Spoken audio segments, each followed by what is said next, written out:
Amigo televidente, de vuelta en este su espacio Cerrando la Noche, y la verdad que el tema político internacional, el ambiente internacional está muy caldeado y en estos días pues está sonando mucho para eso y hablar de otros temas que tienen que ver con lo que está pasando en Siria y en el globo terráqueo. Vamos a hablar con Yaxel Román, nuestro analista internacional. Yaxel, buenas noches. Que Yaxel vino como medio pálido. ¿Tú crees? Igual que la cumbre. Bueno, ahí estuve efectivamente, como menciona Junior, la semana pasada participando de la 8ª Cumbre de las Américas que tuvo lugar en Lima, Perú. Y me imagino que cuando te refieres a la palidez de la cumbre, haces referencia al hecho de que en esta ocasión no estuvo el presidente de los Estados Unidos, Donald Trump, que le hubiese dado quizá bastante color, pero tampoco estuvo el todavía, lamentablemente, presidente de Venezuela, Nicolás Maduro, quien de hecho quiso participar, pero 18 países que se aglutinan dentro del llamado Grupo Lima impidieron su participación. Él anuncia exactamente 2 días antes del inicio de la cumbre que no iba a intentar ir.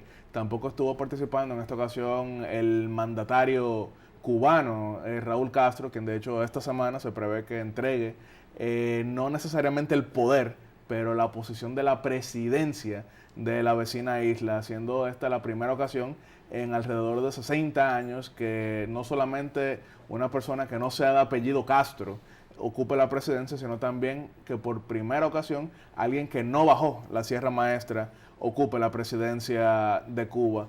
Efectivamente han sido días de bastante tensión en la región y a nivel global con gran parte de lo que hemos visto, que es lo que anunciaba Giovanni antes de la pausa, lo que ha estado sucediendo con Siria, que me imagino que quieres introducir el tema para... Te decía lo de pálido justamente por eso, porque los hechos de Siria, posiblemente lo ocurrido con el equipo de periodistas de Ecuador, le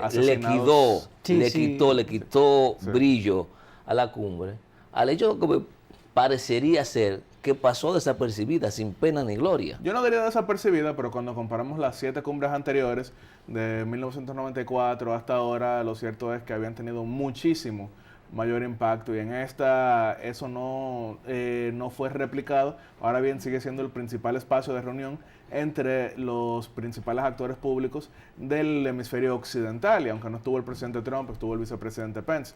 En el caso de Ecuador, que como menciona, fueron asesinados de manera brutal y despiadada 3 periodistas del diario El Comercio por parte de disidencias de la tenebrosa guerrilla comunista, las Fuerzas Armadas Revolucionarias de Colombia. Eso obligó a que el presidente Lenín Moreno, que había llegado a Perú, tuviese que retornar a su país en medio de esta tragedia, y que nos hemos percatado en estos días que no solamente fueron esos 3 periodistas, sino que ahora también una pareja de esposos fue secuestrada cerca de la frontera con Colombia por estas disidencias de la FARC, que traen a colación el hecho de que se puede haber negociado con la cúpula del grupo terrorista, pero lo cierto es que no tenían el control de todas las bases, que siguen haciendo esa práctica del terror como vía de coerción. ¿Hay alguna medida pública de parte del gobierno de Colombia para tratar de recuperar, o por lo menos ya esta pareja, porque ya los cuerpos de los periodistas pues murieron, de tratar de entregar los cuerpos si aún no lo han desaparecido? Pero en el caso de esta pareja, ¿algún tipo de mediación para tratar de que no pierdan la vida?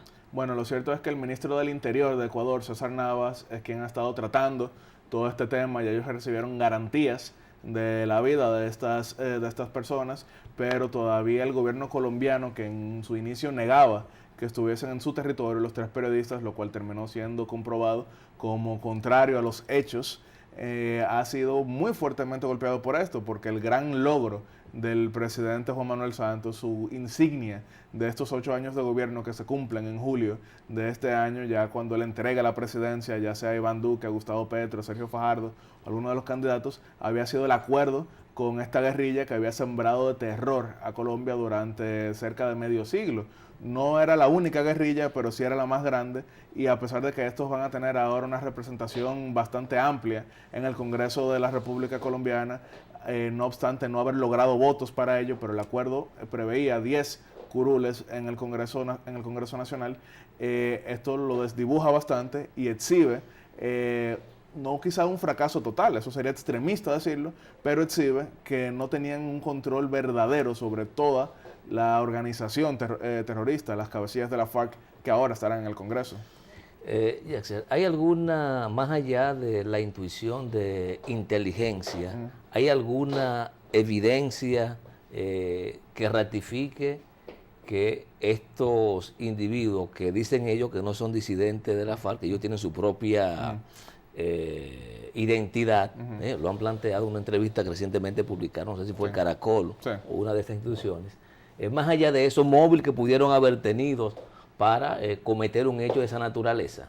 Hay, más allá, hay datos, evidencias concretas. De por sí ellos han estado en comunicación en gran parte del momento con las autoridades ecuatorianas y colombianas. Incluso ellos lo que habían pedido era la liberación de 3 que ellos consideran camaradas presos, y también habían pedido que se les entregase al canjista que entregase a estos 3 presos. Eso no está en debate, pero como bien mencionas, el tema de la disidencia, eso es quizá un tema semántico, porque ellos sí eran integrantes de la FARC, pero lo cierto es que como se ha desmovilizado la cúpula de esta organización y se ha establecido como partido político, uno pudiera deducir de que esta disidencia ya no puede considerarse heredera directa de la FARC, puede ser algo aparte, como vemos incluso.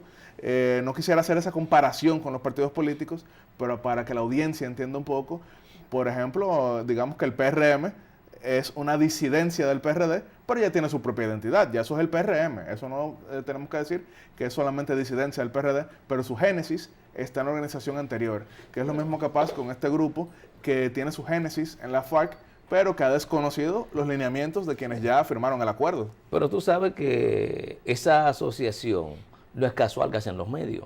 Tú eres muy inteligente y lo sabes.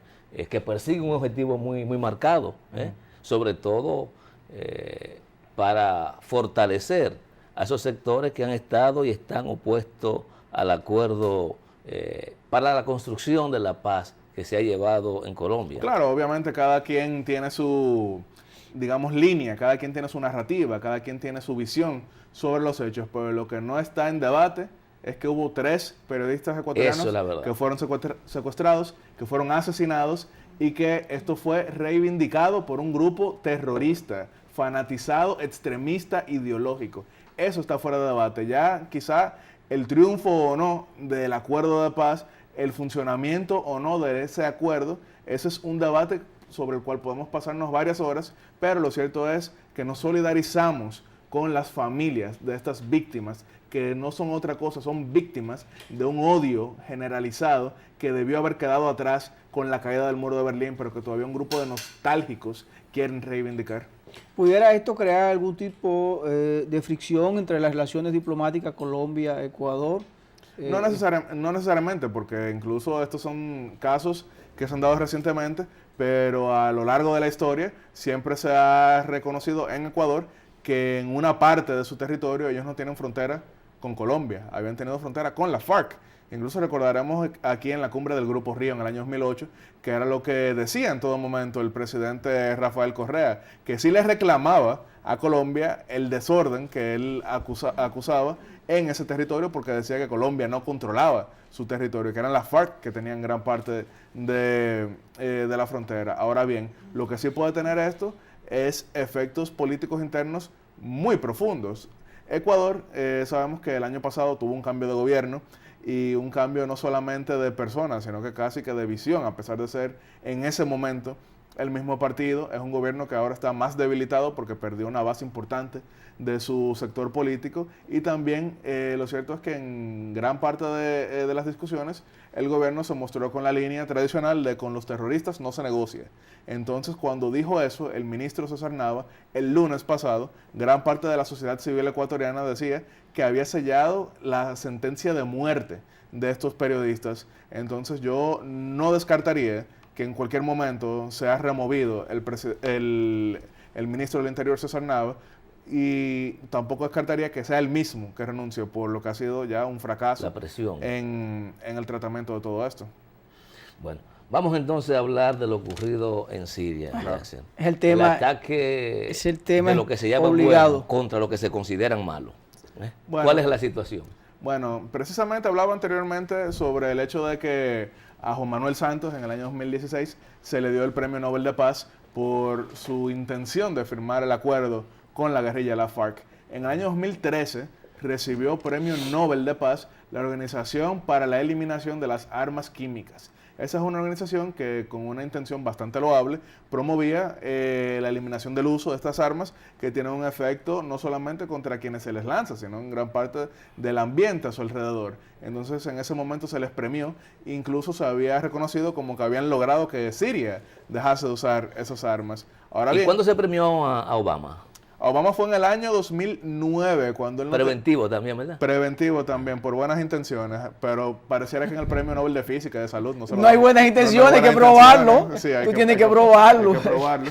Pero efectivamente, entonces en el año 2013 se les premió por esas buenas intenciones que no se tradujeron en hechos, porque lo cierto es que vimos como el año pasado se revelaron varias imágenes espeluznantes de niños, mujeres, ciudadanos en general, siendo víctimas de las armas químicas en Siria. Y eso fue lo que llevó a que en un primer momento el presidente Donald Trump de Estados Unidos, que había hecho campaña completamente anti-intervencionista, incluso vemos como en los debates de las primarias de su partido republicano, acusaba al presidente George Bush de haber llevado a Estados Unidos a una guerra sin salida en Afganistán e Irak, que había dejado tan golpeado el Partido Republicano que ni siquiera resucitando su fundador Abraham Lincoln podían ganar elecciones.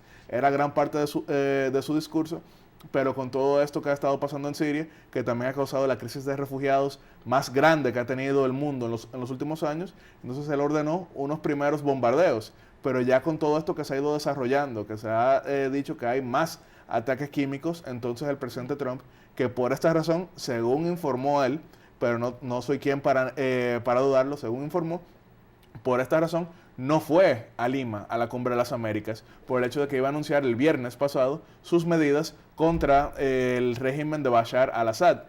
Medidas que, como todos sabemos, fueron el bombardeo de las localidades donde se tiene entendido que están las armas químicas. Pero esto no fue un acto aislado del presidente Trump.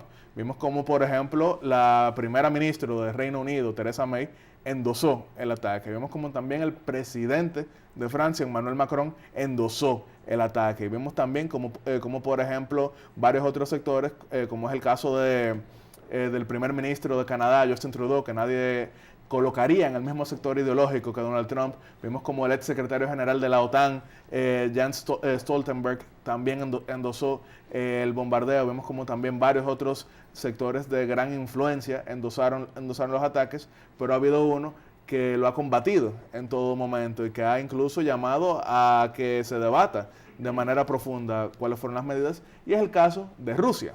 ¿Por qué? Porque Rusia, de manera geopolítica, tiene gran influencia en ese sector a través de Siria, que es su principal entrada a esa región del mundo. Entonces, Rusia había asumido una actitud un tanto variante, porque cuando se dieron los primeros ataques químicos el año pasado, lo primero que dijo fue que no habían pasado. Después, en un segundo análisis, dijeron que eso había sido un montaje de los servicios de inteligencia de Occidente. Después, en tercer caso, había dicho que estaban investigando para ver si había pasado. Y ahora, hoy mismo, en los órganos de propaganda rusa, lo que dijeron fue que esto se trató de un laboratorio rebelde sirio que estaba lanzando los ataques, no con la autorización del régimen de Bashar al-Assad.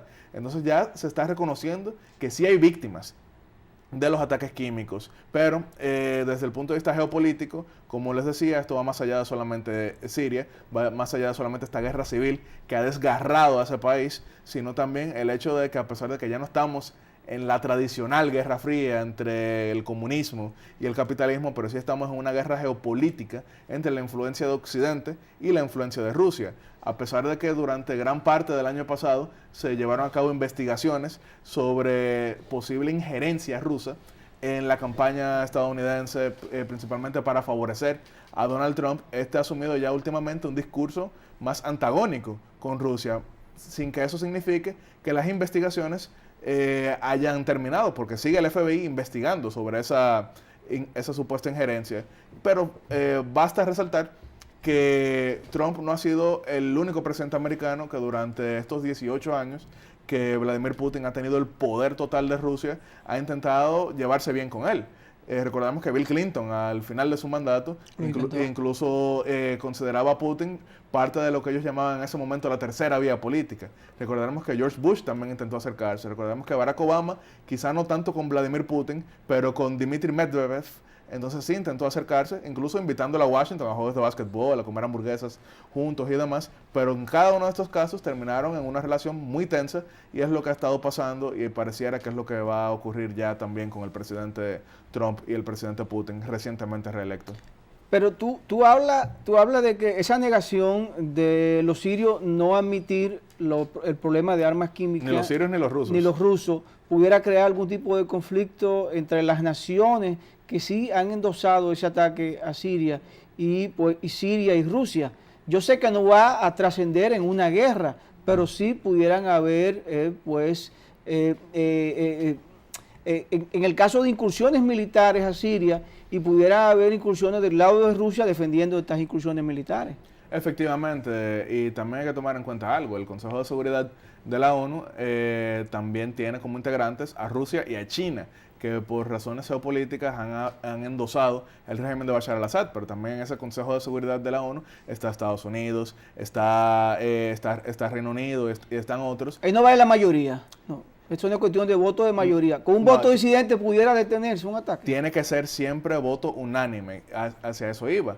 Generalmente Rusia era quien había vetado las secciones del Consejo de Seguridad de la ONU, pero también ahora China ha asumido un rol un tanto más activo. Entonces ahí muy difícilmente vaya a haber un consenso porque todo se resume en la conveniencia de uno y otro, porque Siria es hoy en día el único espacio de influencia que mantiene a Vladimir Putin en dicha región, porque por ejemplo en los demás, China ha tenido mayor penetración, Estados Unidos todavía tiene penetración en varios de estos, como es el caso de Arabia Saudita. Y necesita Siria también. Y necesita Siria también, pero el hecho es que Siria no está alineada con Estados Unidos en este momento. Justamente, eso es parte de los problemas que hay, porque a veces en tu posición siento que presenta, como yo dije, a los otros como lo malo y a estos tres como los buenos. Sí, olvidando que ahí lo que hay es una guerra de intereses. Sí, fíjate que ya no han mentido y lo han admitido, que la mentira ha sido usada justamente para eso, para socavar los gobiernos con los que no estoy de acuerdo ni están alineados conmigo. Por lo tanto, pienso que a veces cuando uno tiene que analizar la situación desde el punto de vista de la geopolítica, no puede cegarse solo afirmando como verdadero lo que un sector plantea, porque no puede quedar entrampado en una guerra de intereses. Te doy la razón, en realidad uno nunca puede plantear nada como una guerra entre ángeles y demonios. Al contrario, generalmente cualquiera de los dos lados puede estar dividido de manera igual o un tanto desigual entre ángeles y demonios. Yo no creo que hay ni un bueno ni un malo, pero lo cierto es que el régimen... Intereses.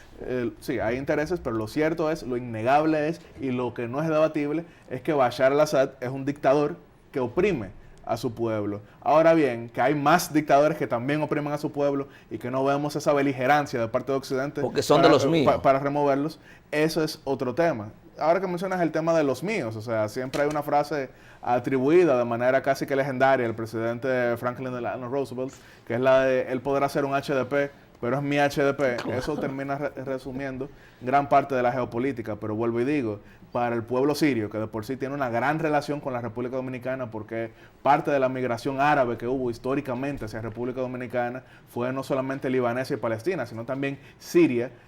Lo cierto es que tenemos que solidarizarnos con quienes sufren, con quienes son oprimidos, con quienes son víctimas de esos abusos. Y lo que uno quisiera es que se pudiese llegar a una solución que no conlleve mayor derramamiento de sangre para un pueblo ya tan golpeado. Tú sabes que a mí me sorprendió sobremanera la iniciativa del ataque, porque fue bastante rápida. Creo que 7 o 6 días luego de la denuncia. Sí. Y yo no sé, hay algunos pensadores que han estado planteando que posiblemente esta decisión, tanto de Francia, Gran Bretaña y Estados Unidos, de incursionar militarmente con los ataques a Siria, tiene también mucho que ver con sus propios problemas internos que lo estaban arropando. Y se ha usado siempre también, Jackson, que para yo bajar la presión hacia mí, hago alguna acción que enfoque y trate de ese sentimiento de rechazo, convertirlo en un sentimiento de aprobación por el tema del patriotismo, el nacionalismo, la unidad ante los malos que están acabando con la humanidad, que todo esto pudo haber jugado un papel, porque fíjate en la situación que estaba Trump. Sí, eso y en la situación que está Macron también. Sí, o sea, Macron, que ahora mismo es en este periodo de su gobierno el presidente más impopular que ha tenido Francia en esta república, pero lo cierto es que cuando estamos hablando de un solo país, eso pudiese ser un factor, como fue el caso, por ejemplo, de la dictadura argentina que quiso enfrentarse a Reino Unido como una manera de subir popularidad en el conflicto de las guerras Malvinas, pero estamos hablando de que ha habido un consenso sorprendente de parte de sectores de divergencias ideológicas en torno a ello. Ahora bien, que eso pudiese tener un efecto multiplicador en cuanto a la popularidad, porque por ejemplo, en estos momentos hay fuertes protestas contra el presidente Macron, todos sabemos los problemas que tiene el presidente Trump, todos hemos visto cómo en Reino Unido el Partido Laborista, principal de la oposición, ahora polariza de manera más cercana con el Partido Conservador de Theresa May. Eso no puede descartarse. Ahora bien, yo no llegaría a decir que esa sea la principal razón, precisamente por el hecho de que un consenso tan amplio no se llega solamente por la conveniencia de todos. Pero ese consenso me parece mucho a lo que ocurrió con la acusación que le hizo Reino Unido a Rusia de ser los responsables del envenenamiento del ex agente de la KGB. Fíjate que ese mismo consenso, todos esos países retiraron prácticamente sin que existiera una investigación concluyente. Solo por la denuncia. Porque es una decisión política. Ellos retiraron consulados, pero lo cierto es que ellos no han atacado a Rusia. No le han declarado la guerra a Rusia. No, diplomática sí. Diplomática sí, pero también hemos visto que Rusia ha tomado fuertes medidas diplomáticas contra Occidente. Lo que impide, y es lo que creo, una magnificación de un conflicto internacional es justamente que hoy día tenemos potencia como Rusia, que tiene una capacidad igual o superior a los Estados Unidos. Superior de ninguna manera. Ahora bien, lo que sí tienen es el principal organismo de propaganda que ha conocido la historia. Russia Today o RT, como lo conocen muchos en Twitter y en otras redes. Quisiera aprovechar, Junior, estos 2 minutos que nos quedan para analizar esta discusión que se ha acolarizado y que está tomando cuerpo entre el presidente de Estados Unidos, Donald Trump, y el ex director del FBI, James Comey. ¿Cuál es la visión que tú ves de este pleito? ¿A dónde puede llegar esto?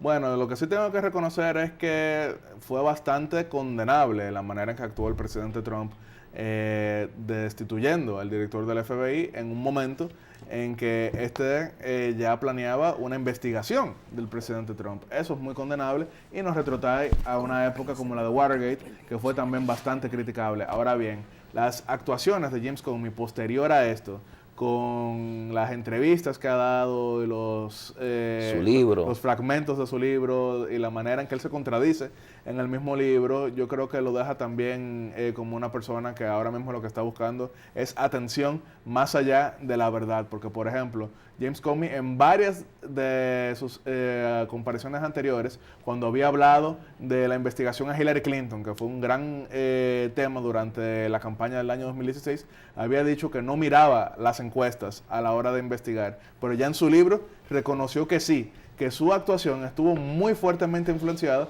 por las encuestas y la posición de Hillary Clinton. Entonces, lo cierto es que, como hablamos anteriormente, que no se trata de una lucha entre buenos y malos, lo cierto es que James Comey no es esa víctima, no es ese angelito que algunos quisieran pintar, y que él es una persona igual de cuestionable que muchos de los otros que él ha intentado poner en el paredón de fusilamiento. ¿Que el presidente? No estoy diciendo específicamente el presidente, pero también recordemos que en un momento su ira principal había sido desatada contra Hillary Clinton. Bueno, de verdad agradecer pues a Yasser haber aceptado siempre la invitación que le formulamos. Y creo que es parte integrante del estar cerrando la noche, aunque sea una vez al mes, estar por aquí. La próxima semana salgo a Senegal, en África. Voy a estar allá dando una conferencia. Suerte por allá y éxito. Así que tenemos un buen representante dominicano en esos países a los cuales tú pisas tierra. Gracias. Ustedes, amigos televidentes, gracias por el favor de su sintonía. Un servidor, Giovanni Almonte Jr. Espinosa. Les deseamos feliz resto de lo que queda de la noche. Y mañana nos reencontramos aquí en su espacio Cerrando la Noche.